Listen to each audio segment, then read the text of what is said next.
మనందరం కూడా రుణస్థులమై ఉన్నాం. కావున మనందరం కూడా దేవుని వాక్యమును జాగ్రత్తగా ఆలకిద్దాం. దేవుడు అనేక ప్రాంతాల్లో నన్ను బలపరిచి వాడుకుంటూ దేవుని సువార్త, శుభవార్త అనేకులకు చెప్పడానికి అవకాశం ఇచ్చినందుకు మొదటిగా దేవునికి శిరస్సు వంచి కృతజ్ఞతాస్తుతులు చెల్లిస్తున్నాను. మీ అందరి తరపున కూడా మీ అందరికి కూడా ప్రత్యేకమైన వందనాలు. శబ్దాంతరాల ద్వారా ఆలకిస్తున్న బిడ్డలకి, అలాగే లైవ్లో వీక్షిస్తున్న బిడ్డలకు కూడా ప్రత్యేకమైన వందనాలు తెలియపరుస్తాను. వాక్య భాగంలోకి వెళ్దాం. ప్రియులారా, చాలామంది అంటే కొంతమంది ఒక్కొక్కరు ఒక్కొక్క రకంగా మాట్లాడుకునే విధానాన్ని కొంచెం మన జ్ఞాపకం తీసుకుందాం. ఒక్కొక్కరు ఏమంటారంటే, నాకు కోపం వస్తే నేను ఎవరు లెక్క చేయను అని మాట్లాడతారు. ఒక్కొక్కరు ఏమంటారంటే, నాకు కోపం వస్తే నేను ఏమంటారు, మనిషినే కాదండి. నిజమే, ఒకళ్ళ కోపం వస్తే మనిషే కాదు. మరి ఒక్కొక్కళ్ళు ఏమంటారంటే, నేను కోపం వస్తే దేవుణ్ణి కూడా లెక్క చేయను అని అంటారు. ప్రియులారా, ఏ జనాంగంలో మనం ఉన్నాము?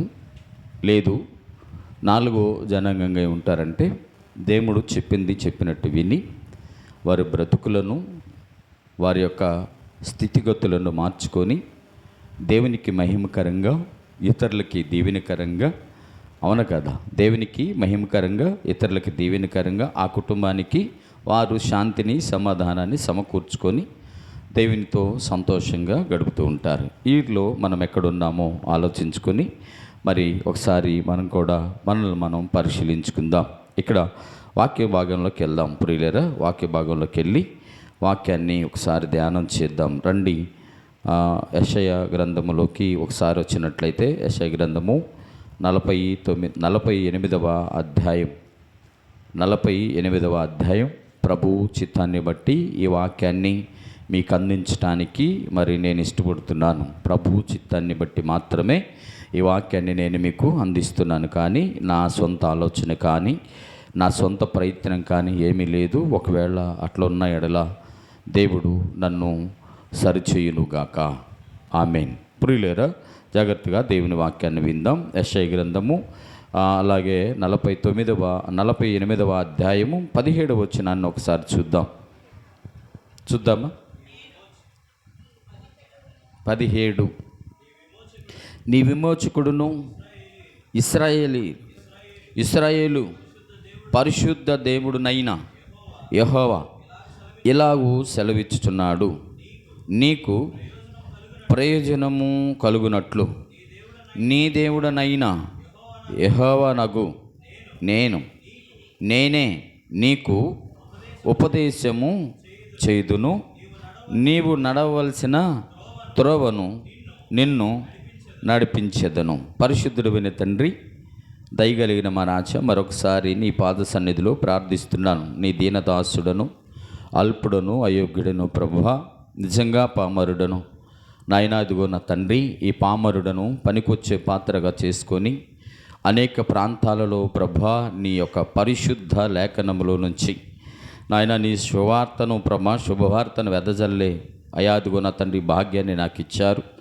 మరొకసారి ప్రార్థన చేస్తానికి కారణం ప్రభా నీ సహాయాన్ని అర్థిస్తూ, నీ సహాయాన్ని అడుక్కుంటూ ప్రభా నీ సహాయం కావాలని ప్రాధేయపడుతూ బ్రతిమలాడుకుంటున్నాను. ప్రభా నా మొర ఆలకించి నాయన తగిన జ్ఞానము నాకు దయచేయండి. ఉజ్జీవముతో ప్రకటిస్తూ ఉండగా నాయన పుల్లైనను సున్నాయినను పోకుండా నీ వాక్యాన్ని వెదజల్లే భాగ్యాన్ని దయచేయండి. నాయన నిలుచున్న బిడ్డలందరూ కూడా నాయన చక్కగా ప్రభు ఇదిగో నా తండ్రి విని వారి జీవితాలని మార్చుకోవడానికి సహాయం చేయి. శబ్దాంతరాల ద్వారా వింటున్న గ్రామస్తులే కావచ్చు, లైవ్లో వింటున్న బిడ్డలే కావచ్చు, ప్రతి వారిని కూడా ప్రభా ఇదిగో నా తండ్రి మీ స్వాధీన ఆధీనంలో ఉంచుకొని ప్రభా ఖచ్చితంగా నీ వాక్యాన్ని విని ఆ ప్రకారం నడవటానికి సహాయం చేయమని నీ కృపచేత నింపి నీ ఆత్మతో ప్రభా మమ్మల్ని బలపరిచి నాయనదుగున్న తండ్రి తిరిగి మా గృహాలకు వెళుతుండగా నీ వాక్యాన్ని ధ్యానం చేసుకుంటూ జీవించే ధన్యతను దయచేయమని యేసు నామములో మా మనవులు అడిగి పొందుకొని ఉన్నాం పరమ తండ్రి. ఆమేన్. ప్రియ దేవుని సంగమా, దేవుని బిడ్డలారా, జాగ్రత్తగా గమనించండి. ఇక్కడ రాయబడిన మాటని మీరు గమనించాలి. ఏమంటున్నాడట? నీ విమోచకుడును ఇశ్రాయేలు పరిశుద్ధ దేవుడునైనా యెహోవా ఇలాగూ సెలవిచ్చుచున్నాడు, నీకు ప్రయోజనము కలుగునట్లు నీ దేవుడనైనా యెహోవానగు నేనే, జాగ్రత్తగా వినాలి, యెహోవానగు నేనే నీకు ఉపదేశము చేయుదును, నీవు నడవవలసిన త్రోవను నిన్ను నడిపించెదను. ఎవరంట? యెహోవానగు నేనే అంటున్నాడు. జాగ్రత్తగా ఈ మాటను గమనించగలిగితే మనము కొన్నిసార్లు ఒక్కొక్కరు చెప్తే వింటాము, ఒక్కొక్కరు చెప్తే వినం. అవునా కాదా? ఒక్కొక్కసారి మూర్ఖత్వంతో బహుజ్ఞాని అని చెప్పినా కూడా మనం ఏం చేస్తామంట? వినం. ఎందుకు వినం అనంటే అన్నీ మాకు తెలుసులే అని. సాక్షాత్తు దేవుడే చెప్పినా కూడా వినని జనాంగం ఉన్నారా లేదా? ఉన్నారా? ఎక్కడున్నారు? ఏమండి? ఆ రోజుల్లో ఇశ్రాయేల్ దగ్గర నుంచి ఇప్పుడు వరకు మన వరకు ఉన్నారా? రైట్, జాగ్రత్తగా. మరి ఇప్పుడు దేవుని మందిరానికి ఎందుకు వస్తున్నావు? విననప్పుడు రావటం దేనికి? మానేయచ్చుగా, నేర్చుకోవడానికా? అవునా? నిజమేనా? జాగ్రత్తగా అంటే ఇక్కడ ఎవరు ఉపదేశిస్తున్నారట? దేవుడే, సాక్షాత్తు దేవుడే ఉపదేశము చేస్తున్నాడు. ఇప్పుడు వినటం ఇష్టం లేనప్పుడు మందిరాలకు రాకూడదు. బలవంతంగా మందిరాలకు వెళ్ళేవాళ్ళు చాలామంది ఉన్నారు తెలుసా? శబ్దాంతరాల ద్వారా చాలామంది వింటారు కదా. ఇలా ఆదివారం తప్పనిసరి లాస్ట్ ప్రార్థన కన్నా వెళ్దాములే అని వెళ్ళేవాళ్ళు ఉన్నారు. అవునా కదా? పాస్టర్ గారు ఫస్ట్ పాటే కదా ప్రారంభించింది అనేవాళ్ళు ఉన్నారు. అవునా కాదా? అంటే ఇరుగింటి వారు పొరుగింటి వారు ఏమన్నా అంటారేమోనని వెళ్ళేవారు ఉన్నారు. వెళ్ళకపోతే ఆయన కొడతాడేమోనని వెళ్ళేవాళ్ళు కూడా ఉన్నారు. జాగ్రత్తగా ఈ వాక్యాన్ని గమనించగలిగితే దేవుని ఉపదేశం విని ఆ ప్రకారం నడుచుకునేవారు ఎందరున్నారు? సరే, లేరు. ప్రయత్నం ఇప్పుడు అంటున్నాడు కదా, నువ్వన్నట్టుగా తనన్నట్టుగా నేర్చుకోవడానికి వెళ్ళేవాళ్ళు ఎంతమంది ఉంటున్నారు? నేర్చుకోవడానికి వెళ్ళే వాళ్ళు అయితే ఏం చేస్తారు తెలుసా? ఈ వాక్యాన్ని విని ఇంటికి వెళ్ళిన తర్వాత ఇదే వాక్యాన్ని ధ్యానం చేస్తూ, ఇదే వాక్యాన్ని చదువుకుంటూ, ఇదే వాక్యాన్ని ఇతరులకు చెప్తూ వారు మాట్లాడే మాట ఏంటంటే, పసిపిల్లలు ఎక్కడికి వెళ్తారట? పసిపిల్లలు అంగన్వాడీకి వెళ్తారు. అంగన్వాడీకి వెళ్తే ఆయమ్మ ఆలో ఈలో రాసిస్తే ఆ ఆలు వీళ్ళు ఇంటికి వచ్చిన తర్వాత తల్లి కొట్టి రాపిచ్చిద్ది, తండ్రి కొట్టి రాపిస్తాడు, అన్నునేవాడు ఉంటే రాపిస్తాడు, బాబాయ్ అంటే వీళ్ళందరూ కూడా దేన్ని ఏం చేస్తున్నారట? జ్ఞాపకం చేస్తున్నారు, జ్ఞాపకం చేసుకుంటున్నారు. ఆ రీతిగా ఈ వాక్యాన్ని కూడా ఏం చేస్తామంట? ధ్యానం చేస్తాం. ఇప్పుడు పోయిన వారం చెప్పిన వాక్యాన్ని మీరు ఇప్పుడు చెప్పండి అని నేను అడిగాను అనుకో, ఇప్పుడు 10 వారాలు అట్లా అడిగితే 11వ వారం మీరు రారు. ఎందుకని? ఏంది నేను పద్దాకలు అయ్యి అడుగుతాడు, అవి మాకు ఇదే పని, ఇంక వేరే పని ఏమి లేదా? నిజమే, ఎన్ని పనులుండా దేవుడు పెట్టే భిక్ష నీ బ్రతుకు. హల్లెలూయా. నీకెన్ని పనులున్నా, ఎన్ని ఆస్తులున్నా, ఎంత అంతస్తులున్నా, నీకు ఏ ఉద్యోగం ఉన్నా, ఏమున్నా, నీ బ్రతుకే దేవుడు పెట్టిన భిక్ష. అందుకే దావీదు ప్రతిసారి ఆయన ఏమంటాడంటే, నీకు కృతజ్ఞతాస్తుతి చెల్లిస్తున్నానయ్యా అంటాడు. ఎందుకని? ఎక్కడో ఉన్న నన్ను ఇక్కడికి తీసుకొచ్చావు అంటే దేవుని ఉపదేశాన్ని పరిపూర్ణంగా విన్నవారిలో దావీదు ఉన్నాడు. హల్లెలూయా. ఉన్నాడా లేదా? నా తల్లి నన్ను విడవచ్చు, నా తండ్రి నన్ను మడవచ్చు, నా అన్నదమ్ములు నెట్టివేయచ్చు, కానీ దేవా నీవు నన్ను మరిచిపోతే, నువ్వు నన్ను విడిచిపెడితే నేను బ్రతకలేనని ప్రార్థించేవాడట. కాబట్టే అంటే ఆయన ఒక్కడేనా అంటే అలాంటి వారు చాలామంది ఉన్నారు. ఇప్పుడు ఆ పొజిషన్లో మనం ఉన్నామా లేదా అనేది ఒకసారి మనము పరిశీలన చేసుకోవాలి. దేవుని మందిరానికి ఎందుకు వస్తున్నావు? ఉపదేశాన్ని వినడానికి. ఉపదేశాన్ని విన నీవు ఇంటికి వెళ్ళిన తర్వాత ఆ ఉపదేశాన్ని జ్ఞాపకం చేసుకుంటున్నావా? ఆ ఉపదేశాన్ని ఒకసారి మళ్ళీ చూస్తున్నావా? ఆ ఉపదేశాన్ని మళ్ళీ స్మరించుకుంటున్నావా? జాగ్రత్త. అంగన్వాడీకి వెళ్ళొచ్చే పిల్లకి ఆలేమో ఆ రీతిగా అందరు కనపడినప్పుడల్లా రాస్తూ ఉన్నారు, రాయిస్తూ ఉన్నారు. మరి నువ్వేం చేస్తావు? జాగ్రత్తగా వింటే, నీ విమోచకుడును. జాగ్రత్తగా, ఈయన ఎవరట? విమోచకుడు. దేని నుంచి? ఏమండి, నిన్ను ఎందుకు విమోచించాడు ఈయన? నన్నెందుకు విమోచించాడు ఈయన? నీ విమోచకుడు ఎవరట? ఇశ్రాయేలు పరిశుద్ధ దేవుడునైనా నీ విమోచకుడు ఎవరు?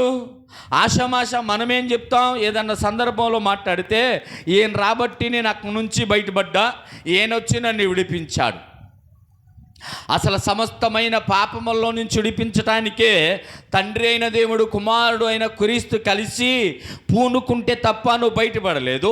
ఈ విషయాన్ని గమనించకుండా మనం మనుషులకి ఏమిస్తామంట? ఘనతను తీసుకొచ్చి వాళ్ళకు సమకూరుస్తామంట. జాగ్రత్త, ఆయన నీ విమోచకుడు. ఇక్కడ ఇశ్రాయేలీలతో మాట్లాడుతున్నాడు, యాకోబు సంతానముతో మాట్లాడుతున్నాడు. నీ విమోచకుడు ఇశ్రాయేలీల పరిశుద్ధ దేవుడనైనా యెహోవా ఇలాగు సెలవిచ్చుచున్నాడు, నీకు ప్రయోజనము కలుగునట్లు, ఏంటంట? నీకు ఉపయోగపడినట్లు, నీకు మంచి మార్గములో నడిచేటట్లు, నీ ఆలోచన విధానాన్ని చక్కగా ఏం చేస్తారంట? ఉపయోగించుకునేలాగా నేనేం చేస్తానంటున్నాడంటే ఉపదేశిస్తాను అంటున్నాడు. ఎందుకు? నీకు ప్రయోజనం. కానీ మనం ఏమి వింటామండి? ఒక మాట చెప్పండి. అప్రయోజనమైన మాటలన్నీ ఆలకిస్తూ ఉంటాం, అవునా కదా? టీవీలు పెడతాం, ఫోనులు చూస్తాం, పక్కింటోళ్ళు ఎదురింటోళ్ళు మాట్లాడుకుంటే వింటాం. అయినే ప్రతి దానిలో మనం ఏం చేస్తామంటే పనికి రాని దానినే మాట్లాడతాం. కానీ ఇక్కడ ఏమంటున్నాడంటే నీకు ప్రయోజనము కలుగునట్లు నీ దేవుడనైనా యెహోవానగు నేనే నీకు ఉపదేశము చేదును. నేను చెప్పిన మాట ఆలకిస్తావా? నేను చెప్పిన మాట వింటావా? దేవుడు చెప్పినా నేను వినను అనంటే ఎవడేం చేయలేడు. ఒరే, నువ్వు చెప్తే నేనేది ఏంటంటే ఎంతవరకు కొంతవరకు పర్వాలేదు. ఇప్పుడు ఇదే మాట స్కూల్కి వెళ్ళిన పిల్లలు, కాలేజీకి వెళ్ళిన పిల్లలు, లేకపోతే ఇలాగే ప్రతి చోటకి వెళ్ళిన వాళ్ళు మాట్లాడితే ఏమన్నా జీవితంలో ఎదుగుతారా? మరి జీవితంలో ఎదుగుతానికేమో స్కూల్లో తగ్గించుకుంటున్నారు, కాలేజీల్లో తగ్గించుకుంటున్నారు, వాళ్ళు చెప్పే ఏది పడితే అది వింటున్నారు, అయిపోతుంది. అంటే లోకములో ఒక చదువు అనేది ఉంది, దానిలో నేను మొదటి ర్యాంకులో ఉండాలి, మొదటి క్లాసులో ఉండాలి, ఫస్ట్ క్లాసులోకి రావాలి అని ఏదేదో ఉపదేశాలు వింటున్నాం కదా. మంచిదేనండి, తప్పులేదు. కానీ ఈ సర్వశక్తిమంతుడు ఆయన ఉపదేశకుడుగా ఉండి నీకు మంచి మాటలు బోధిస్తూ ఎందుకు ఎక్కట్లేదు? నిజంగా మందిరానికి వెళ్ళే ప్రతి వారు కూడా గమనించాల్సిన విషయం ఏంటంటే వారానికి కొత్తగా, అంటే నూతనంగా చిత్రీకరించబడాలి మనం అసలు వాస్తవానికి, అవునా కదా? ఎందుకని? పోయిన వారం ఒక మాట విన్నాం, ఆ మాట మంచి మాట. ఆ మాట పోయిన వారం నుంచి ఇప్పుడు దాకా ధ్యానం చేస్తూ ఉంటే మనలో కొంచెం మార్పు. ఇప్పుడు ఈ వారం ఇంకొక మాట విన్నాం, ఈ వారం నుంచి మళ్ళీ వచ్చే వారం దాకా ఈ మాటని ధ్యానం చేస్తూ ఉంటే మనలో ఉన్న కొంచెం చెడు లేకపోతే అసూయ అనేది పక్కకి వెళ్ళిపోతుంది. అందుకే ఆయన నీ విమోచకుడు, నిన్ను విడిపించువాడు, నిన్ను నడిపించువాడు, నిన్ను బలపరచువాడు, నిన్ను తప్పించువాడు, అవునా కాదా? ఆయన విమోచకుడు, ఆయన నిన్ను రక్షించువాడు, నీకు ముందు నడిచేవాడు, నీతో ఉన్నవాడు. ఆయన వెనకను ముందును ఆవరించి చుట్టూ ఆవరించాడట. ఆయన జాగ్రత్తగా వినాలి ప్రియులారా.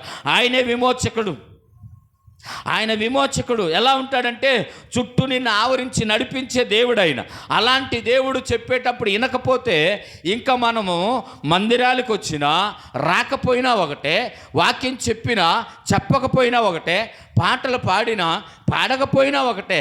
జాగ్రత్త, విననప్పుడు ఎన్ని చెప్పినా ఉపయోగం ఏముంది?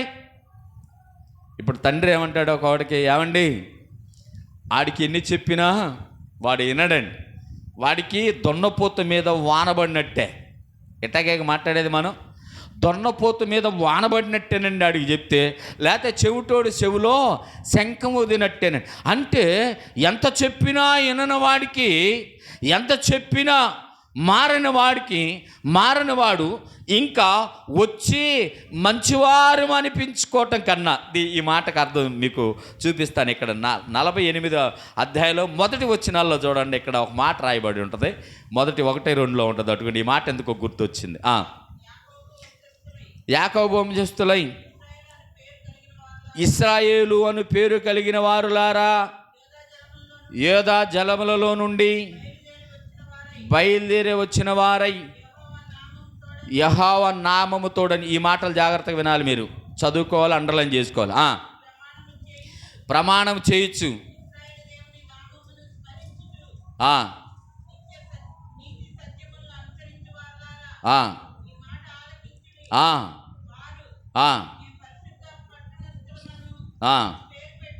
పేరు పెట్టుకుని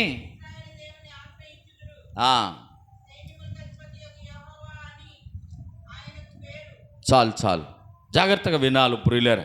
ఇప్పుడు ఏ నామం ఉంది మీకు? మనకి ఏ నామం ఉందండి? యెహోవా నామం, పరిశుద్ధులమనే పేరు. అవును కదా? మనం ఇప్పుడు ప్రార్థనకు వచ్చే మనందరం కూడా పరిశుద్ధులం అనేగా మన ఫీలింగ్లు, అది మన ఫీలింగ్. ఇన్నర్ అంటే సారీ బయటికి ఇది, ఇన్నర్లోనేమో ఇంకోటి ఉంటాడు.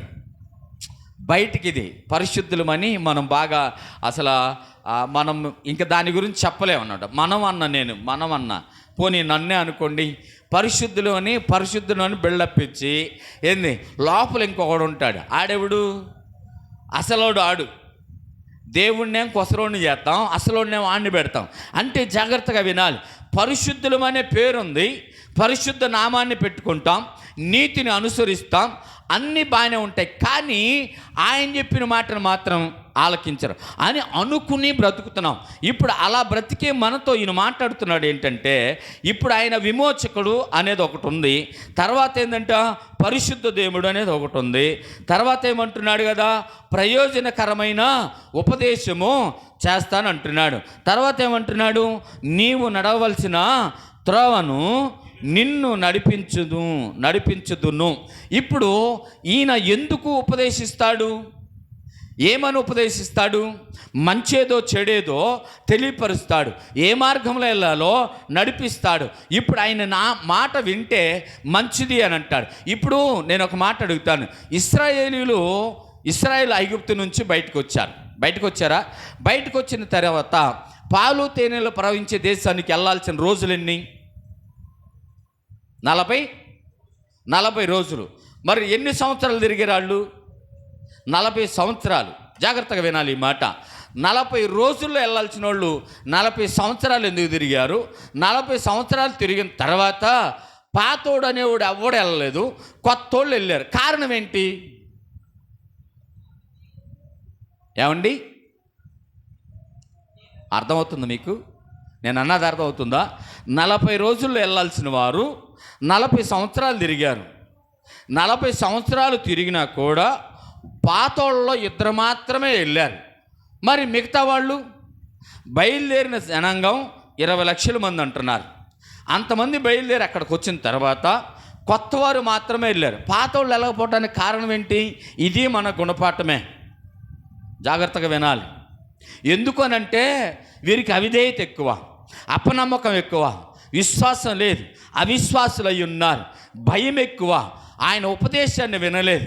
వారు అక్కడ సమాధులు లేవా, అక్కడ స్థలం లేదా, అక్కడ చచ్చేవాళ్ళం కాదా, ఏడకెందుకు తీసుకొచ్చాడని దేవుణ్ణి బాధ పెట్టే మాటలు మాట్లాడారు. నిజంగా చెప్తున్నాను, జాగ్రత్తగా వినాలి. వాక్యాన్ని మనం అర్థం చేసుకోవాలి. మోషే లేదు, యెహోషువ ఇప్పుడు వాళ్ళు పాలు తేనెలు ప్రవహించే దేశానికి అంటే కానాను దేశానికి వేగుల వారిని 12 మందిని పంపించారు. 12 మందిని పంపించిన తర్వాత వాళ్ళు వెళ్ళి ఆ 12 మంది వెళ్ళి చూసి వచ్చారు.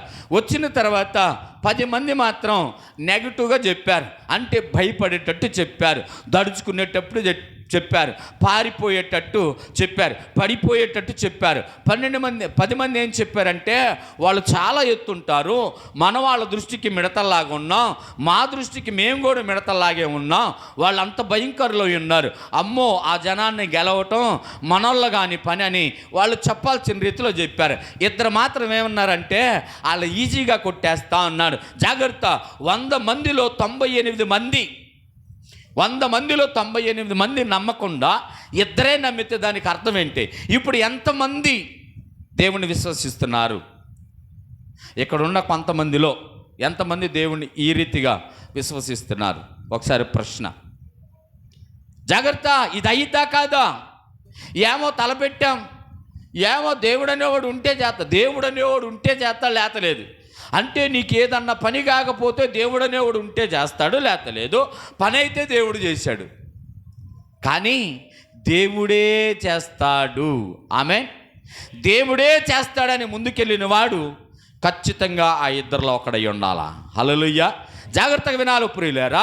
ఇప్పుడు వాళ్ళకి ఏమి లేదంటే నమ్మకము లేదు. ఎవరున్నారని? సర్వశక్తిమంతుడనే పేరుంది, సర్వమును వ్యాపించిన వాడున్నాడు, సృష్టించిన వాడున్నాడు, అన్నీ కలుగుగాక అంటే కలిగి చేసిన వాడున్నాడు అని అస్సలు నమ్మకం లేదా వాళ్ళకి. కలిగిన నమ్మకం ఏంటంటే ఒకటే, వాళ్ళు చాలా ఎత్తున్నారు, మేము పొట్టిగా ఉన్నాం, వాళ్ళు బాగా బలవంతులు, మేము బలహీనులం అని వాళ్ళకి ఆ నమ్మకంలో, అంటే అపనమ్మకంలో ఉండి ఆ నమ్మకం ఏంటంటే మేము వాడిని కొట్టలేంగా, మేము వాడిని జయించలేంగా, మేము వారితో మాట్లాడలేంగా అని చెప్పటం వలన వాళ్ళు చేసిన పని ఏంటంటే ఒక్కొక్క రోజుకి ఒక్కొక్క సంవత్సరం చొప్పున తిప్పాడంట దేవుడు. హలో, అర్థమవుతుందా? ఒక్కొక్క రోజుకి ఒక్కొక్క సంవత్సరం చొప్పున 40 రోజులకి 40 సంవత్సరాలు అరణ్యంలో తిప్పి ఆ చెడు బుద్ధి కలిగిన వాడిని ఆ దరికి బానీలేదట. మరి నీ పరిస్థితి ఏంటి? ఆయన మన విమోచకుడు, పరిశుద్ధ దేవుడు, అవునా కాదా? మన విమోచకుడు, మనల్ని విడిపించిన వాడు ఆయనే. దేనిలో నుంచి? వారినేమో ఐగుప్తులో నుంచి విడిపించాడు. ఐగుప్తు పాపానికి చూసిన నిన్ను నన్ను ఈ లోకము నుంచి విడిపించాడు. ఇప్పుడు ఈ లోకము నుంచి విడిపించిన తర్వాత ఇప్పుడు మన పరిస్థితి ఏంటి? ముందుకి కొనసాగుదామా, అక్కడ ఆగి ఎదుటి వారిని చూసి కృంగిపోదామా? కానీ నీ ఉపదేశకుడు చెప్తున్నాడు కదా, నువ్వే మార్గాన్ని వెళ్ళాలో నేను చెప్తాను, అది నీకు ప్రయోజనకరమైన మార్గము, అది మంచి మార్గం అని చెప్తున్నాడు. ఇప్పుడు దేవుడు చెప్పిన మార్గమున నడిస్తే నీకు వచ్చే నష్టం ఏంటి? దేవుణ్ణి నమ్మి నష్టపోయిన వాళ్ళు ఉన్నారా? దేవుణ్ణి నమ్మి విజయాన్ని సాధించుకుని ఉన్నారా? దేవుణ్ణి నమ్మి అడుక్కు తిన్న వాళ్ళు ఉన్నారా? దేవుణ్ణి నమ్మి ఏమనాలా? దేవుణ్ణి నమ్మి లేకపోతే ఆయన నమ్మి మోసపోయామనేవాళ్ళు ఉన్నారా? లేరా? మరి దేవుణ్ణి నమ్మి ఏం జయించిన వారు ఉన్నారు? అన్నీ జయించి, మరణాన్ని కూడా లెక్క చేయకుండా మరణాన్ని జయించిన వారు కూడా ఉన్నారు ప్రభు అయిన యేసుక్రీస్తు తర్వాత. హల్లెలూయా. జాగ్రత్తగా విందాం ప్రియులారా.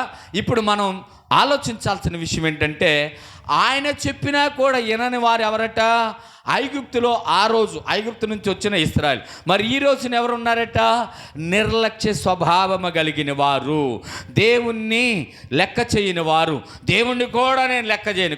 కొన్నిసార్లు అంటానంట, నాకు కోపం వస్తే దేవుణ్ణి కూడా వదిలిపెట్టను. అసలు నాకు నవ్వొచ్చే మాట ఏంటంటే, బాగా నవ్వొచ్చే మాట, దేవుణ్ణి లెక్క చేయను, నాశనానికి కారణం. మంచిది. దేవుణ్ణి కూడా వదిలిపెట్టను, అసలు ఆయన నువ్వు ఎప్పుడన్నా చూసావా? ఏమండి, ఆయన కూడా వదిలిపెట్టినానంటే నాకు ఎంత నవ్వు వచ్చిందంటే ఆ మాటకి. ఈడేదో బాగా పవిత్రుడు వెళ్ళే, ఆయనే పాపంలో ఉన్నవాడు వెళ్ళే, ఆయన్ని కూడా నేను వదిలిపెట్టను. ఆయనే అనీతిమంతుడు వెళ్ళే, ఆయన్ని మాట్లాడే మాటలు ఒక్కొక్కడు మాట్లాడుతుంటే ఆశ్చర్యం వేసిద్ది, కోపం వచ్చింది, నవ్వు వచ్చింది, అతని మీద జాలి కూడా వేసిద్ది. జాగ్రత్త ప్రియులారా. ఇప్పుడు మన విమోచకుడై ఉన్నాడు ఆయన, మనల్ని విడిపించాడు. విడిపించిన తర్వాత విడిపించిన వాడు మనల్ని అన్ని విషయాల్లో తప్పించిన వాడు ఆయన అని ముందుకెళ్తే దేనిలో ముందుకెళ్ళాలి? పరిశుద్ధతలో ముందుకెళ్ళాలి, పాప విసర్జనలో ముందుకు వెళ్ళాలి, అవునా కదా? లోకము నుంచి తప్పుకున్న మనము మరలా దాన్ని జోలికి వెళ్లకుండా ఉండాలి. జాగ్రత్తగా ఇలా ఉంటే ముందుకు వెళ్ళే పనిలో ఉంటాం. లేకపోతే ఐగుప్తు నుంచి వచ్చిన వారు ఎక్కడ ఆగిపోయారట? యోర్దాను ఆదరణ ఆగిపోయారు. నా జీవితం కూడా అక్కడ ఆగటానికి వీల్లేదు. అందుకే ఆయన అంటున్నాడు, ముందుకెళ్ళాలంటే నేను ఉపదేశం చేస్తా. ఎలాంటి ఉపదేశం అది? ప్రయోజనకరమైన ఉపదేశము. నేను ఏం నేర్పుతానంటున్నాడు? నీవు నడవలసిన త్రోవను నిన్ను నడిపించుదును. వింటాడు ఎవడన్నా ఈ మాట చెప్తుంటే? చాలామంది ఏమంటారంటే మా తెలుసులేవయా మేము ఎటు వెళ్ళాలో నువ్వు చెప్తావేంది, మేము ఎప్పుడో చూసామన్నమాట అంటాను. రైట్, అయితే మంచిది ప్రియులారా. ఈ మాట ఇక్కడ ఒకసారి చూద్దాం. కీర్తనల గ్రంథంలోకి ఒకసారి వద్దాం రండి. కీర్తనల గ్రంథము 78వ కీర్తన 35వ వచనాన్ని ఒకసారి చూస్తే ఇక్కడ మన విముక్తుడు ఎవరో చూద్దాం ఒకసారి. అమ్మా, దేవుడు తమకు ఆశ్రయ దుర్గమని, మహోన్నతుడైన దేవుడు తమకు విమోచకుడనియు వారు జ్ఞాపకము చేసుకునిరి. హల్లెలూయా. జాగ్రత్తగా వినాలి. మనం ఇప్పుడు ఏం చేయాలట? వారు జ్ఞాపకం చేసుకున్నారు. ఎవరిని? ఏమని జ్ఞాపకం చేసుకున్నారు? విముక్తుడిని జ్ఞాపకం చేసుకున్నారు, పవిత్రుడిని జ్ఞాపకం చేసుకున్నారు. ఏమని జ్ఞాపకం చేసుకున్నారు? దేవుడు తమకు ఆశ్రయదుర్గమని. జాగ్రత్తగా వింటే ఇప్పుడు నీకేమై ఉన్నాడని జ్ఞాపకం చేసుకోవాలి. ఆయన నీ విమోచకుడు, నీకు విముక్తి కలిగించిన వాడు. ఆయన నీకు పరిశుద్ధ దేవుడై ఉన్నాడు. కాబట్టి నీ ఆశ్రయదుర్గము ఆయనే. ఈ ఆశ్రయదుర్గము ఆయనే అని చెప్పి నువ్వు ఆయన్ని జ్ఞాపకం చేసుకోవాలి కదా. ఈ లోకంలో మనుషులు ఎలా ఉన్నారంటే, ఇప్పుడున్న పరిస్థితిని బట్టి నాకు దేవుడితో సమానమండి మనిషి. దేవుడితో మనిషిని సమానం చేసి దేవుణ్ణి తక్కువ చేస్తూ ఉన్నారు. ఇంకొక మాట చెప్పాలంటే, దేవుడి కంటే ఎక్కువ అండి అనేవాడు చాలామంది ఉన్నారు. నాకు ఇతడు ఈమె దేవుని కన్నా ఎక్కువ అనేవాళ్ళు చాలామంది ఉన్నారు ప్రియులారా. కాబట్టి పడుకోబెట్టమ్మా, ఎంతసేపు అట్ట పెట్టుకుంటా, ఏడిచింది, పడుకోబెట్టు, అట్ట పెట్టుకోమాక. అయ్యో, నువ్వు బాగా ఇబ్బంది పడిపోతావు. రైట్, జాగ్రత్తగా వినాలి. దేవుని వాక్యాన్ని ఆలకిద్దాం ప్రియులారా. ఇప్పుడు ఎవరెట్టయినా దేవుడు తమకు ఆశ్రయదుర్గమై ఉన్నాడట అని వారు జ్ఞాపకం చేసుకున్నారు. మరి నువ్వేం జ్ఞాపకం చేసుకుంటున్నావో ఆలోచించాయి. మరలా యెషయా గ్రంథంలోకి వెళ్దాం. 48వ అధ్యాయంలో 18వ వచనాన్ని చూద్దాం ప్రియులారా. ఇక్కడ పైనే ఉన్నాడంటే, నువ్వు నడవలసిన తోవను నిన్ను నడిపిదునని. కిందేమంటున్నాడు చూడండి, నీవు నా ఆజ్ఞలను ఆలకింపవలెనని నేను ఎంతో. అసలు ఆ మాటని తలబాదుకొని చెప్పేటట్టుగా, మామూలుగా నీకు చెప్పి చెప్పి చెప్పి అనని ఒక మనుషుడు అంటాడు. కానీ ఆయన కోరుచున్నాడట. ఏమని కోరుచున్నాడు? నా ఆజ్ఞను ఆలకింపవలెనని నేను ఎంతో కోరుచున్నా. ఎందుకంత కోరాలయ్యా అన్నానంటే, ఎందుకంత కోరాలయ్యా? నిజంగానే మనం మనుషులం కదా. మనుషులం అంటే అసలు మనం ఒక మాట చెప్పాలి, ఇసుక రేణు ఉంటుంది కదా, రేణుతో సమానమైన మనల్ని ఆయన ఎందుకంత కోరుకుంటున్నాడంటే, ఇష్టలము. హల్లెలూయా. ఏందంట? దేవునికి మనము ఇష్టలమై ఉన్నాం. ఇష్టం ఆయనకి మనమంటే ప్రేమ, ఆయనకి మనమంటే వాత్సల్యత ఎక్కువ. అందుకే ఆయన అంటున్నాడు కదా, నేను ఎంతో కోరుచున్నానయ్యా, నా మాట వింటావని. అయ్యా నేను ఎంతో కోరుచున్నానయ్యా, నేను చెప్పించేస్తావని. అయ్యా నేను ఎంతో కోరుచున్నానయ్యా, ఇదిగో ఈ మార్గంలో వెళ్ళమని నేను నీకు ఎన్నిసార్లు చెప్పానయ్యా అని ఆయన ఎంత ఆశపడుతున్నాడో ఆలోచించండి. నిజంగా నీవు నా ఆజ్ఞలను ఆలకింపవలెనని ఎంతమంది వినట్లేదు ఆయన మాట. అవునా కాదా? ఈ రోజున చాలామంది ప్రియులారా, చాలామంది ఆదివారాన్ని, మళ్ళీ ఒకసారి చెప్తున్నాను, ఆదివారాన్ని వెనకేసి దేవుని మాటను త్రోచి పుచ్చేవారు ఎంతమంది ఉన్నారు ఇవాళ. అవునా కాదా? ప్రార్థనలు బాగా పెరుగుతున్నాయి, సంఘాలు బాగా పెరుగుతున్నాయి, సేవకులు బాగా పెరుగుతున్నారు. కానీ దానికి రెట్టింపు పాపం పెరుగుతుంది. ఎందుకంటే ఈ రోజుని ఎంతమంది పరిశుద్ధతని అపవిత్రత చేస్తున్నారో చాలామంది ప్రియులారా. కాబట్టి ఇది ఆలోచన చేయాలి. ఆయన అందుకే అంటున్నాడు కదా, మందిరంలో ఉన్న నీతో అంటున్నాడు, మందిరం బయట ఉన్న వారితో అంటున్నారు, లైవ్ వేలు చూస్తున్న వారితో అంటున్నాడు ఏంటంటే, నీవు నా ఆజ్ఞలను ఆలకింపవలని నేను ఎంతో కోరుచున్నాను, ఆలకించిన ఎడల నీ క్షేమము. అసలు ఈ మాటను చూడండి, నాకు అనిపించింది ఈ మాట చాలాసార్లు చదివాను నేను. చాలా అద్భుతం అనిపించింది నాకు. ఏంటంట, ఆలకించిన ఎడల నీ క్షేమము నది వలెను, నీ నీతి సముద్ర తరంగముల వలెను ఉండును. ఇక్కడ అవసరమైతే ముగించుకుందాం వాక్యాన్ని, ఈ మాటను వివరించుకొని. ఏంటంట, విన్న ఎడల క్షేమము, దీన్ని మనం ఆలోచిద్దాం. ఇప్పుడు నది వలెను అంటే అమ్మా ఎప్పుడు ఎండకుండా, ఓకే, మంచిది. నది ఎలా ఉండిద్దట, అది ఎండటం అనేది ఉండదట. ఎప్పుడు కూడా ఏముంటాయంట, నీళ్లు. అంటే దేవుడు తన దీవెన ఏం చెప్తున్నాడంటే, ఎవడైతే నా మాట వింటాడో అప్పుడు వాడికి క్షేమం ఎలా ఉండిద్దంటే నది వల్లే ఉంటుందట. అంటే అసలు ఎండటం అనేది ఏమి ఉండదు. వానాకాలము, ఎండాకాలము, చలికాలము తేడాలు ఏమి లేవు. ఇక ఈ కాలాలకి దీనికి అసలు సంబంధమే లేదు. ఎవరు ఎలా ఉన్నారు. అందుకే నీటి యారన యొద్ద నాటబడిన మొక్క అన్నాడు. అంటే దానిని కూడా తీసుకుందాం ఒకసారి ప్రియులారా. కాబట్టి ఈ నది ఎలా ఉంటుందంటే ఎప్పుడు కూడా ఎలా ఉంటుందట, నీరు అనేది అలా కనపడుతూ ఉంటుందట. నువ్వు ఎన్నో చెరువులు ఎండాకాలంలో ఎండటం చూస్తావు, ఎండాకాలంలో ఎండిన చెరువులు చూస్తావు, కాలువలు చూస్తావు, అన్నీ చూస్తావు. నది మాత్రం ఎప్పుడు కూడా ఎలా ఉంటుందట, నీరు అలాగా ఉంటుందట, పారుతూ ఉంటుంది. ఒక మాట చెప్పాలంటే నీరు పారినట్లుగా, దీవెన అలా కురిచినట్లుగా, దీవెన పైనుంచి నీ మీదకి అలా వచ్చినట్లుగా ఎప్పుడు కూడా ఎలా ఉంటుందట, ఎప్పుడు క్షేమంగా, ప్రశాంతంగా, ఆనందంగా, సంతోషంగా, ఉత్సాహంగా. ఎందుకు, దేవుని యొక్క ఆజ్ఞను నువ్వు ఆలకించిన ఎడల జరిగే క్షేమమైన మంచి యొక్క ఏంటండి, దీవెన. జాగ్రత్తగా వినాలి ప్రియులారా. దేవుడు చెప్పుతున్న మాట, ఆయనే మాట్లాడుచున్న మాట, నీవు నా ఆజ్ఞను ఆలకింపవలెనని నేనెంతో కోరుచున్నాను. ఆలకించిన ఎడల నీ క్షేమము నది వలె, జాగ్రత్తగా వినాలి, నది వలెను, నీ నీతి సముద్ర తరంగముల వలెను ఉండును. ఇప్పుడు సముద్ర తరంగములు ఎలా ఉంటాయట, ఏమండి, పొంగుతూ వస్తూ ఉంటాయి, వెళ్తూ ఉంటాయి, వస్తానే ఉంటాయి అసలుక, అవునా కాదా? అంటే నీతి ఎలా ఉంటుందంటే, మనుషుడు నీతి ఎప్పుడు కూడా పొంగుతూనే తరంగం వలె ఉండిద్దట. జాగ్రత్తగా వింటే ప్రియులారా, ఎప్పుడైతే ఆయన మాట మనం వింటామో, ఎప్పుడైతే ఆయన ఉపదేశం వింటామో, ఎప్పుడైతే ఆయన ఆజ్ఞను గైకుంటామో, మన ఇంట్లో కొదువు ఉండదట, మన ఇంట్లో కొరత ఉండదట, మన ఎదుట ఎవరు కూడా నుంచోలేరట. హల్లెలూయా, అవునా కాదా? మీకు అర్థం అవటానికి చెప్తున్నాను. ఏలియా ఒక పక్క నుంచి ఉన్నాడు,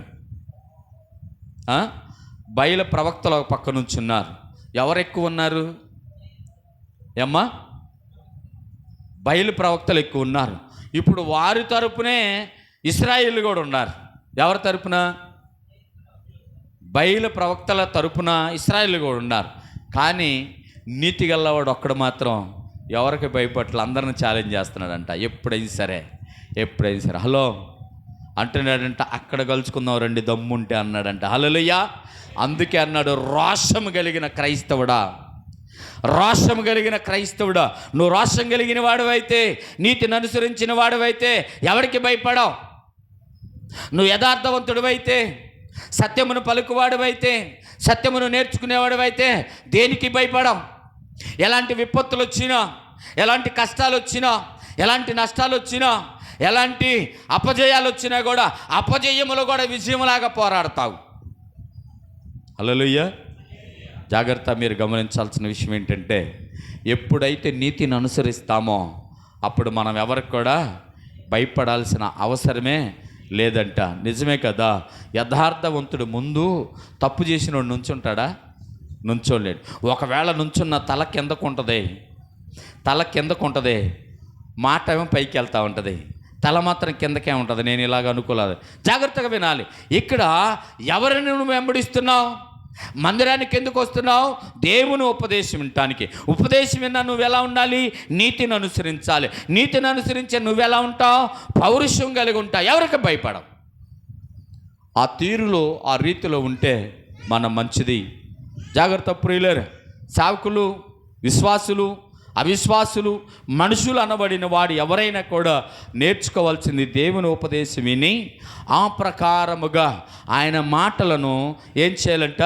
మనము వెంబడించాలి. మరొకసారి కీర్తనల గ్రంథంలోకి వెళ్దాం రండి. 119వ కీర్తన 165వ వచనాన్ని చూద్దాం ఒకసారి ప్రియులారా. ఇక్కడ ఒక మాటను మనం జ్ఞాపకం చేసుకుందాం. అమ్మా నీ ధర్మశాస్త్రమును ప్రేమించు వారికి ఎంతో నెమ్మది కలదు. వారు తూలి తొట్టిల్లుటకు కారణం ఏమీ లేదు. జాగ్రత్తగా వినాలి. ఇప్పుడు ఏంటంటే ఇక్కడ రాయబడిన మాట, నీ ధర్మశాస్త్రమును అంటే ఇప్పుడు ఇందాక మనం నీతిని అనుసరిస్తే అన్నాడు. ఇప్పుడు నీతిని అనుసరించాలంటే ధర్మశాస్త్రమును మనకు తెలియాల. అవునా కాదు? నేను ఎప్పుడు కూడా మింటుకి ఒక మాట చెప్తాను. నువ్వు లా బుక్కులు చదువుతున్నావు కాబట్టి లా బుక్ చదవడం కన్నా ముందు బైబిల్ చదివి తర్వాత బుక్ చదువనండి. ఎందుకని ఈ మాట అనంటే, ధర్మశాస్త్రమును ప్రేమించువాడు ఎంతో ఎంతో నెమ్మది పొందుతాడట. జాగ్రత్తగా వినాలి. ఎందుకని? ఈ మాటల్లో ఉన్న ధైర్యం నిన్ను బలపరిచింది. నిజం చెప్తున్నా. నేను అందుకే అంత ధైర్యంగా ఉంటానికి కారణం ఏంటి? మీరు నన్ను చూస్తున్నారా? ఎప్పుడన్నా భయపడతాం చూసారా? నన్ను ఎప్పుడన్నా చూసారా? ఏ విషయంలోనైనా భయపడతాం చూసారా? ఎందుకని? ఎక్కడా నన్ను ధైర్యపరిచే దేవుడు ఉన్నాడు. హల్లెలూయా. అందుకనే దేనికి భయపడను, దేనికి కూడా పిరికితనంతో ఉన్నాను. అమ్మో అనే ఆలోచన నా బ్రతుకులో బైబిల్ చదవటం మొదలుపెట్టిన తర్వాత ఇది అవ్వదేమో అనే ఆలోచన ఇంతవరకు రాలేదు. హల్లెలూయా. ఎందుకనంటే నేను ఎప్పుడైతే బైబిల్ చదువుతున్నానో బైబిల్ దేవుడు నాతో మాట్లాడుతూ నన్ను బలపరుస్తున్నాడు, నన్ను ధైర్యపరుస్తున్నాడు, నాకు నెమ్మదినిస్తున్నాడు. ఎందుకని నువ్వు ఇలా ఉంటావని చాలామంది అడిగారు నన్ను. నిజంగా ఈ మాటలో నేను నిజంగా దేవుడు ఎంతగానో కనపరుస్తున్నా.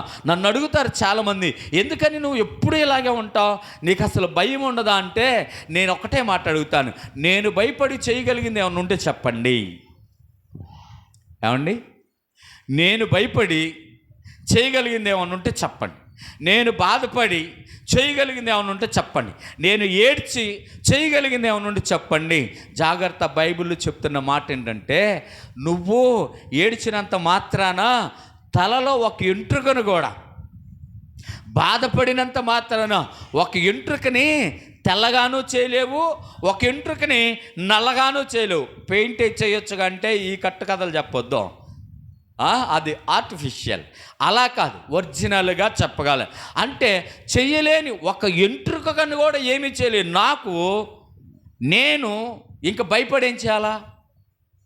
ఆలోచించాలి. అందుకనే చాలామంది నాతో అనే మాట ఏంటంటే, నిజంగా ఈ మాట నేను ప్రభువు నాకెందుకో గుర్తు చేశాడు. ఎంతోమంది నన్ను అడుగుతారు, నీకేమిలే నువ్వు నెమ్మలంగా ఉంటావు.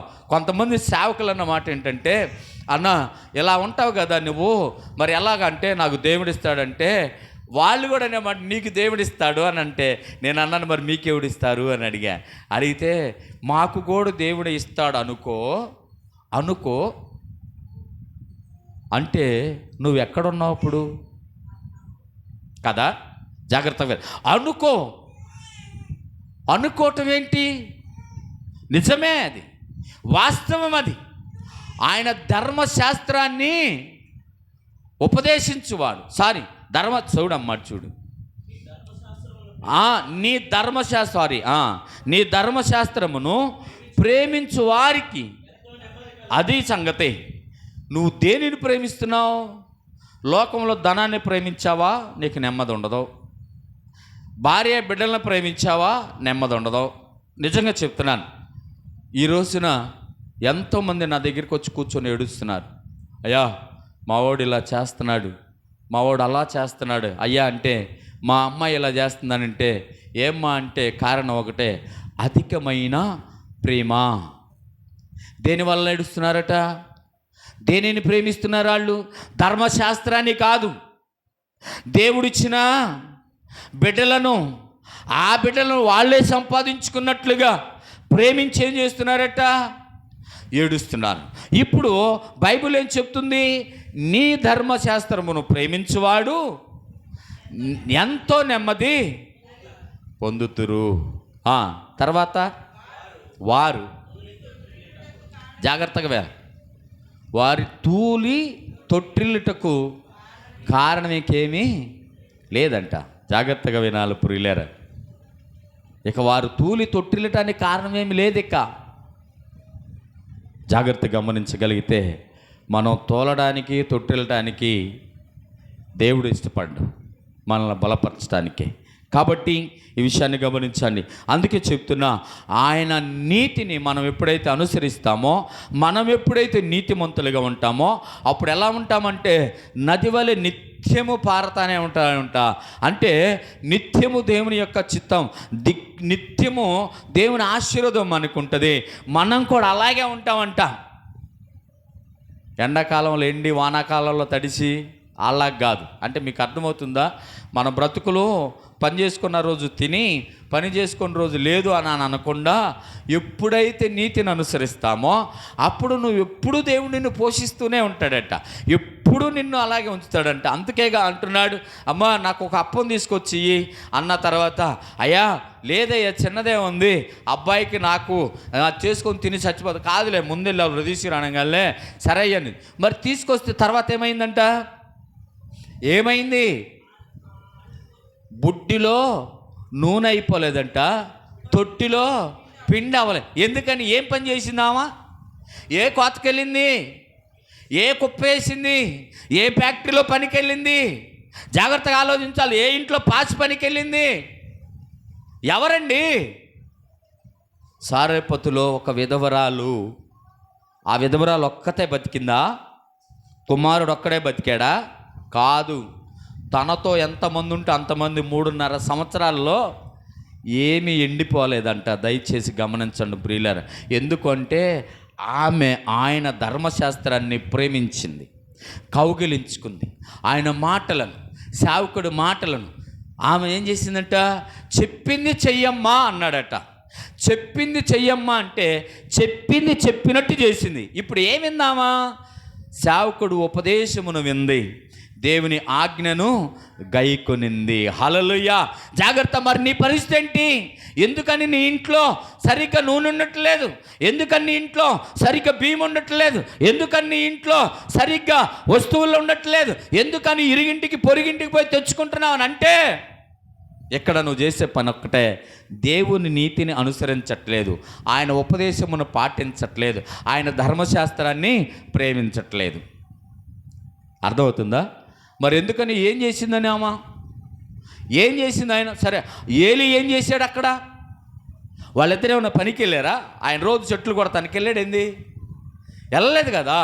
ఇక్కడ గమనించాల్సింది ఏంటంటే, దేవునికి నువ్వు ఇష్టడుగా ఎప్పుడైతే ఉంటావో, అంటే ఆయన ఉపదేశాన్ని, ఉపకారమైన ఉపదేశాన్ని, ప్రయోజనమైన ఉపదేశాన్ని నువ్వు ఎప్పుడైతే గమనిస్తావో, ఆలకిస్తావో, వెంబడిస్తావో, అప్పుడు నీకు ఏ కొదువు ఉండదట. ఆమెనంటే ఒకసారి పోయేదేముంది? మెలకువగా ఉండండి కాస్త. రైట్, జాగ్రత్తగా వింటే ఇప్పుడు ఆమె ఏం పని చేసింది? నిజంగా చేయలేదే. మరి రాహాబు అనబడిన ఒక ఆమె కనబడిద్దిగా, మరి ఆమె ఏం చేసింది? ఏమండి? ఎంతమందిని? ఒక్కళ్ళ ఇద్దరా? చాలామంది. ఎందుకని? ఒక్కటే మాట, ఆమె ఆయన గురించి తెలుసుకున్న ఆమె అక్కడున్న వాళ్ళకన్నా కూడా ఏమి ఎక్కువ పాటించిందండి. గట్టిగా చప్పట్లు కొట్టండి. ఎక్కడున్న వారికన్నా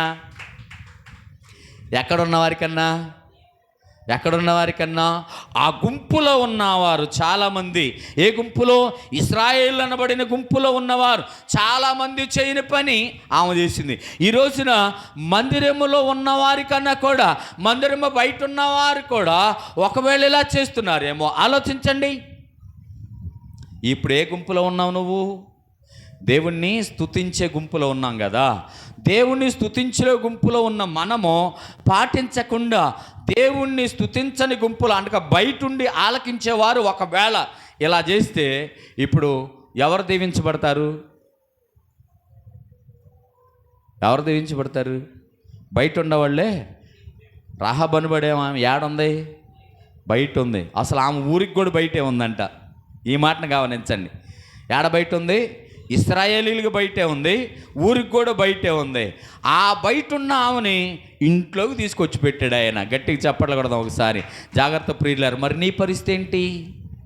నా పరిస్థితి ఏంటి? మన పరిస్థితి ఏంటి? ఆలోచన చేయండి. కాబట్టి నేను అంటున్న మాట ఏంటంటే, ఆయన ధర్మశాస్త్రమును మనం ఏం చేయాలంట? ప్రేమించాలి. ప్రేమిస్తే ఏమొచ్చింది? నెమ్మది వచ్చింది. దేనిలో? ఏ విషయంలోనైనా. అవునా కదా? బిడ్డ విషయంలో, కుమారుడి విషయంలో, కుమార్తె విషయంలో, లేకపోతే ఇంట్లో విషయంలో, ప్రతి విషయంలో కూడా, అన్నిటిలో కూడా నెమ్మది. ఏమని వచ్చి తెలుసా? నాకెందుకు ఆయన ఉన్నాడు కదా, నేను ఎందుకు భయపడాలి? ఆయన ఉన్నాడు కదా, ఆయన చూసుకుంటాడు కదా, ఆయన చేస్తాడు కదా. ఎందుకు చేస్తాడు ఆయన అంటే, నేను ఆయన ధర్మశాస్త్రాన్ని ప్రేమించుచున్నాను, కౌగిలించుకుంటున్నాను దేవుని మాటలను, వాటేసుకుంటున్నాను దేవుని మాటలను, సంపాదించుకుంటున్నాను దేవుని నీతిని, యథార్థతను చెప్పగలిగితే అంత అద్భుతంగా దీవించబడతావు. చివరి మాట చెప్పి నేను ముగిస్తాను ప్రియులారా. ఇప్పుడు మళ్ళీ యెషయా గ్రంథంలో 48 అధ్యాయంలోకి వస్తే 19 వచనాన్ని ఒకసారి చదువుదాం.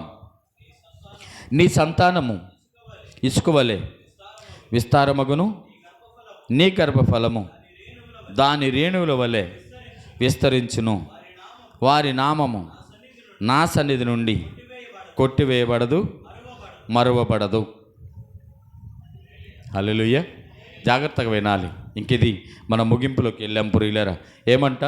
నీ సంతానము ఇసుక వలె విస్తారమగును. అక్కడ చూడు మళ్ళీ, నీ సంతానము ఇసుక వలె విస్తారమగును అన్నాడు. గర్భఫలము ఎట్లంట? ఇసుక, తర్వాత ఇసుకలో రేణువ. ఇసుక అంటే కొంచెం పెద్దగా ఉండిద్ది, దానిలో రేణువ బుసక లాంటిది. అర్థమవుతుందా? ఇసుక, బుసక, గండ్రిసుక, ఇసుక, బుసక ఇట్లా తీసుకుంటే ఇప్పుడు అంటే ఇసుక, గండ్రిసుక అనే దాన్ని కొంచెంగా మనం చూడవచ్చు. ఇసుక అనేది కొంచెంగా అంటే కనబడింది. ఇది బుసక లాంటిది. అంటే ఇసుకలో ఉన్న రేణువ ఎంత విస్తారంగా ఉంటుంది? అసలు గుప్పిడిస్తే వారం పట్టి దాంట్లో లెక్కేయటానికి మనకి. అవండి, గుప్పిడిస్తే వారం పట్టుది లెక్కేయటానికి. అంటే అంతగా, ఎంతగా? అంతగా నీ సంతానము ఇసుక వలె విస్తారమగును, నీ గర్భఫలము దాని రేణువుల వలె విస్తరించును, వారి నామము నా సన్నిధి నుండి కొట్టివేయబడదు, మరువబడదు. జాగ్రత్తగా వినాలో ప్రియులారా. దేవుని సన్నిధికి మనం వచ్చేది ఎందుకంటే ఆయన మనల్ని నెట్టేయాలని కాదు, ఆయన మనల్ని గెట్టేయాలని కాదు, ఆయన మనల్ని కొట్టేయాలని కాదు. ఎందుకు వస్తామంటే మనం ఎప్పుడు నేనును, నా కుటుంబమును, నా తర్వాత నా కుటుంబము, ఆ తర్వాత కుటుంబం అందరూ కూడా ఎలా ఉండాలట? దేవుని సన్నిధిలో ఉండాలని ఆశతో రావాలంటండి ప్రియులారా. ఏదో ఒకట్లే ఎలాగోలాగలని వెళ్ళటం కాదట. మందిరానికి వెళ్ళేటప్పుడు కూడా ఎందుకు వెళ్తున్నామంటే దేవుని మాటను ఆలకించాలి. ఆలకించిన వాళ్ళు ఎలా ఉండారంటే నది ఆధారనే ఉండారట. ఆలకించకపోవటమే, ఆయన నమ్మకపోవటమే, ఆయన విశ్వసించకపోవటమే, ఆయన నీతిని వెంబడించకపోవటమే, ఆయన ఆజ్ఞలు గైకొనకపోవటమే అక్కడ ఉండటానికి కారణం. మిగతా వాళ్ళు ఎందుకు వెళ్ళారంటే వాళ్ళు చెప్తున్నారు, వాళ్ళందరూ కూడా అరే మీ నాన్న వాళ్ళు చేసినట్టు చేయమాకండి అని వాళ్ళకి చెప్తే వాళ్ళందరూ కూడా అలా ఉంటే నది దాటి వెళ్ళారు. నిజమే, ప్రభువైన యేసుక్రీస్తు వచ్చిన తర్వాత పరమందు చేర్చబడటానికి నీవు నేను మనందరం కూడా స్వతంత్రులం అయ్యాం. జాగ్రత్తగా ఈ మాటను వింటే ఆయన ఇచ్చిన స్వతంత్రాన్ని మనం ఏం చేయాలంట? మనం హత్తుకోవాలి, స్వతంత్రాన్ని సంపాదించుకోవాలి. గట్టివేయటానికి నెట్టివేయటానికి ఆయన నిన్ను నన్ను ఎన్నుకోలేదు. ఇది గుర్తుపెట్టుకొని ఆయన అంటున్నాడు కదా, వారి నామము నా సన్నిధి నుండి కొట్టివేయబడదు. జాగ్రత్తగా వినాలి. ఎవరి నామము? ఎవరైతే వింటారో, ఎవరైతే నడుస్తారో, ఎవరైతే పాటిస్తారో, ఎవరైతే ప్రేమిస్తారో, ఎవరైతే ఆయనతో ఉంటారో వాళ్ళందరికీ కూడా ఎప్పుడు కూడా, అంటే ఎప్పుడు, తరతరములకు యుగయుగములకు ఆయన సన్నిధిలో ఖచ్చితంగా వారి నామము ఉంచబడిద్దట. వారు మరువబడరు. హల్లెలూయా. జాగ్రత్త ప్రియులారా. మనము ఏం చేయాలి అంటే, మన పిల్లలకు పునాదులు మనమే, మన కుటుంబాలకు పునాదులు మనమే సరిగ్గా లేమనుకో ఏమవుతుంది? మన వెనకమాల వచ్చేవాళ్ళు ఏం నిలబడతారు? అవునా కాదు? కాబట్టి మనిషి చెప్తే వినకపోవచ్చు, ఏ మనిషి చెప్పినా వినకపోవచ్చు, అది వేరే. కానీ దేవుడు చెప్పినా కూడా వినకపోతే ఏమంటారు? దేవుడు చెప్పినా నేను విననంటే నువ్వు ఏడుంటావంటే, దేవుడు చెప్పినా వినకపోతే నువ్వు విడవబడతావు. విడవబడితే దేనికి పనికిరావు. కాబట్టి ప్రియులారా, జాగ్రత్తగా గమనించండి. దేవుని మాట ఆలకించిన వారు, దేవుని ధర్మశాస్త్రమును ప్రేమించిన వారు నెమ్మదిగా ఉంటారంట అన్ని విషయాల్లో. ఏ విషయంలో కూడా నిజంగా ఆ మాట నన్ను ఎంతగానో బలపరుస్తూ ఉంటుంది ప్రియులారా. ఎందుకు నెమ్మదిగా అంటే, ఆయన ఉండగా ఇంక మనకు దిగిలేంది? ఆయన లేడు అనుకున్నవాడే కంగారు పడేది. ఒక మాట చెప్పి నేను ముగిస్తాను ప్రియులారా. ఆయన లేడు అనుకున్నవాడే కంగారు పడేది. ప్రతిదానికి కంగారు, అయిందానికి కంగారు, కాందానికి కంగారు, ఉన్నదానికి కంగారు, లేని దానికి కంగారు. ఉన్నది ఎలా జాగ్రత్త చేసుకోవాలో దానికి కంగారే, లేకపోతే ఏం చేయాలో ఎత్తి తెచ్చుకోవాలో దానికి కంగారే, అయిందానికి కంగారే, లేని దానికి కంగారే. కంగారు పడుతున్నావంటే దేవుడు నువ్వు విసర్జించావని అర్థం. దేవుడి మీద ఆధారపడలా నువ్వు. అయితే అయింది, ఏదన్నా జరగని, దేవునికే మహిమ కలుగును గాక అని అనగలిగితే ఎంత నెమ్మదిగా ఉన్నాడంట ఆయన. ఎవరైనా ఏబు అనబడిన ఆయన ఎంత నెమ్మదిగా ఉన్నాడట? చాలా నెమ్మది. ఎందుకున్నాడో తెలుసా? దేవుని ధర్మశాస్త్రమును ప్రేమించిన వాడు ఆయన. నిజంగా అటువంటి వ్యక్తి, అందుకే ఆయన మరలా తిరిగి పొందుకున్నాడట. మనం కూడా పొందుకోవాలంటే ముందు దేవుణ్ణి మెప్పించాలండి. దేవుణ్ణి నెప్పించటం కాదు, అవునా కదా? ఒప్పించాలి, ఆయన మెప్పించాలి. ఆయన మాటలను మనము వింటూ ఆలకిస్తూ ఉంటే, దాని ప్రకారం నడుస్తూ ఉంటే ఆయన ఇంకా చెప్తాడంట. ఇదిగో అక్కడికి వెళ్ళి అది తెచ్చుకో, ఇక్కడికి వెళ్ళి ఇది తెచ్చుకో, ఇది తీసుకోమాక, అది తీసుకో, నీకోసం ఇది దాచిపెట్టా, నీకోసం అది దాచిపెట్టా, అలా చెప్పుకుంటూ వెళ్తారట ప్రియులారా. జాగ్రత్తగా గమనించాలి. కాబట్టి ఆయన ఉపదేశము నిన్నవాడు ఎవ్వడు చెడిపోలేదు, ఎప్పటికీ చెడిపోడు. ఈ లోకంలోనైనా పరలోకంలోనైనా ఖచ్చితంగా ఆయన సన్నిధానంలో మనం నిలబడి ఉంటాం. ప్రియులారు, ఈ విషయాన్ని గమనించి దేవుని మాటలు మీరు ఆలకించి మరి వచ్చే వారం దాకా ఈ మాటలను ధ్యానం చేయగలిగితే, ఆయన ఉపదేశాన్ని మీరు ఒకసారి జ్ఞాపకం చేసుకుంటూ ఉంటే ఎంత మంచిదో, మీ కుటుంబాలు ఎంత దీవించబడతాయో, ఆశీర్వదించబడతాయో ఆలోచన చేయండి. దేవుడి కొద్ది మాటలు మన వినికిడిలో దీవించి ఆశీర్వదించునుగాక. ఆమెన్. ప్రార్థన చేసుకుందాం. పరిశుద్ధుడైన తండ్రి, మహోన్నతుడైన మా దేవ, కృపగలిగిన మా రాజా, మీ కొందనాలు, స్తోత్రాలు ప్రభా. నీ చిత్తంలో, నీ ఇష్టంలో ప్రభా మరొకసారి ప్రభా ఇలా ప్రార్థించే అవకాశాన్ని ఇచ్చారు. నిజమే నాయనాదిగో నా తండ్రి, అయా మా విమోచకుడువు నువ్వు, మా రక్షకుడుగు నువ్వు నాయన, మమ్మల్ని నడిపించేవాడివి నువ్వే నాయన, ప్రయోజనకరమైన మాటలు చెప్పేవాడివి నీవే నాయన. ఆ మాట చొప్పున నడిస్తే నాయన మా నీతి తరంగముల వలె ఉంటుందట నాయన, నదుల వలె ఉంటుందట. నిజమే ప్రభా, నీతిని అనుసరించి నడిచిన వారు నాయన ఎంతోమంది విధవరాళ్లే కావచ్చు నాయన, అదిగో నా తండ్రి, సేవకులే కావచ్చు, విశ్వాసులే కావచ్చు, ఎంతోమంది పోషించబడి చరిత్రను సృష్టించి నీ జీవగ్రంథంలో వాళ్ళ పేర్లు రాయబడి ఉన్నాయట. కేవలం నీతిని అనుసరించిన వారే, నీ ధర్మశాస్త్రమును ప్రేమించిన వారే, ఆ ప్రేమించబట్టే ప్రభు అలాగున్నారు నాయనా. మేము ధర్మశాస్త్రమును ఎప్పటి నుంచో ధ్యానం చేస్తున్నాం, ప్రేమిస్తున్నామా లేదా అనేది మా అంతరంగంలో ఉన్న మాకే తెలుసు నాయనా. అదిగో నా తండ్రి, ఇతరుల దగ్గర డాంబికమైన మాటలు చెప్తూ, ఇతరుల దగ్గర నాయన మెప్పు పొందుకునేలాగా ప్రవర్తిస్తున్నామేమో. అయా మమ్మల్ని క్షమించి, ఇక నుంచి నీ ధర్మశాస్త్రమును ప్రేమించి ఆ ప్రకారముగా జీవిస్తూ నాయన, దేనికి నాయన ఇదిగో నా తండ్రి చెల్లించక, భయపడక, దిగులు పడక జీవించడానికి మాలో నెమ్మదిని కలుగు చేయమని నీ మాట ప్రకారం ప్రవర్తించి మేమందరము కూడా మా కుటుంబాలు కూడా ప్రభా నాయన నీతిని అనుసరించడానికి సహాయం చేయమని యేసు నామములో మా మనవులు అడిగి పొందుకొని ఉన్నాం పరమ తండ్రి. ఆమేన్.